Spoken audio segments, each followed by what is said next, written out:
You're watching Fugitive Red Eye, and welcome to another book review. I'm going to try not to edit this one because I still haven't hooked up the computer fully yet. It's in front of me now, but I still need to run the Ethernet cord through the ceiling, so this one's going to not be edited most likely because I want to get it up ASAP.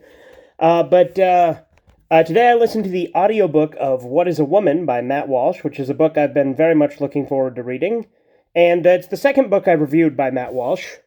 As I've said previously, Matt Walsh is my favorite of the Daily Wire hosts, and What is a Woman is my favorite of his books that I've read so far. It's the second one, but still.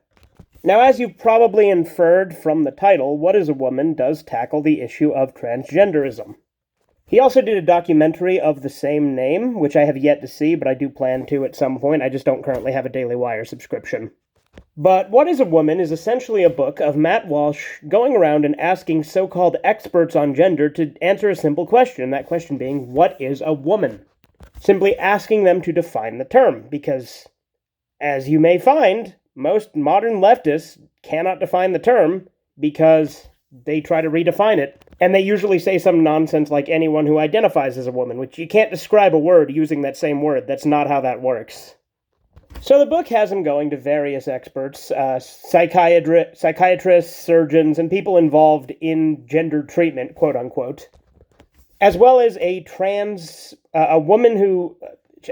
man, I guess is what she would be called, but she acknowledges she will never be a man, but she regrets her transition. So a woman who transitioned to a man, he does talk to her as well.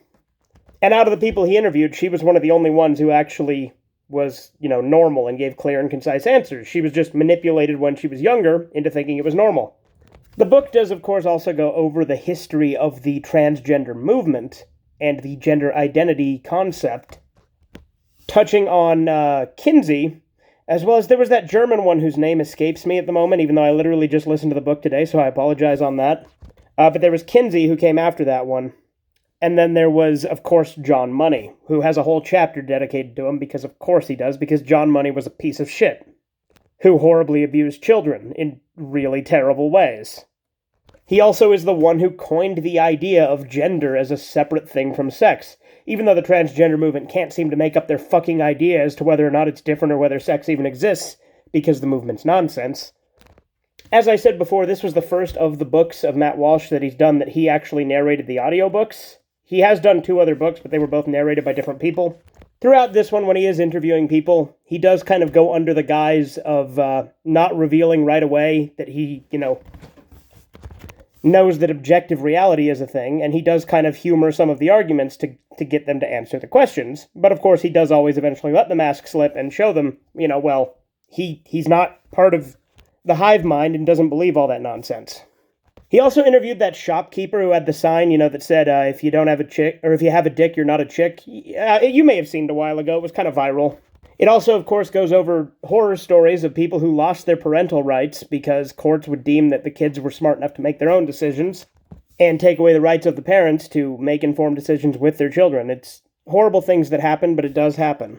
He, of course, also went over that spa incident where the trans woman was exposing his penis in the spa. And in the epilogue, he does talk to some African tribes to get their opinion on it. You don't really hear a lot of the stuff with the African tribes, what they had to say. I think that's a bigger part in the documentary. It was just kind of thrown in at the end in the epilogue. But I don't recall him actually saying what they said. I might have just forgot, because I listened to it all today while I was at work.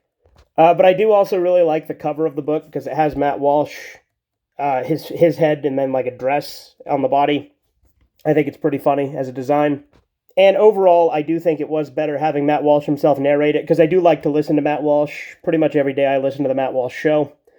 So it was more akin to that, actually hearing him narrate it, rather than having someone else narrate it. Not that the other guy was the worst in the world, although he was a little nasally in the one in, what was the other Matt Walsh book I reviewed? Unholy Trinity, yeah, that's the one.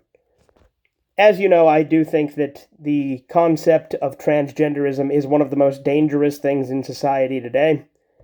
It enables delusions and makes people, with mental disorders think that they're totally fine and not address the actual problem, while actually hacking themselves up or taking hormone blockers or taking cross-sex hormones.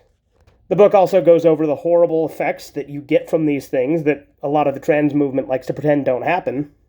And overall, it's a pretty good overview of the issue. That said, I do look forward to the documentary as well. I quite enjoyed this book. If you like Matt Walsh, you'll like this book. And if I get a Daily Wire subscription, I'll watch the movie too. Don't know if I'll review it, but I'll probably at the very least mention it in a monthly movie recap. Hopefully with this review, you enjoyed the blue light here, because for better lighting, I literally just turned on the monitor without the computer on. So, anyway, hopefully you enjoyed this review, and if you like Matt Walsh, I'd recommend the book. Highly recommend it. Anyway, have a good one. Toodles.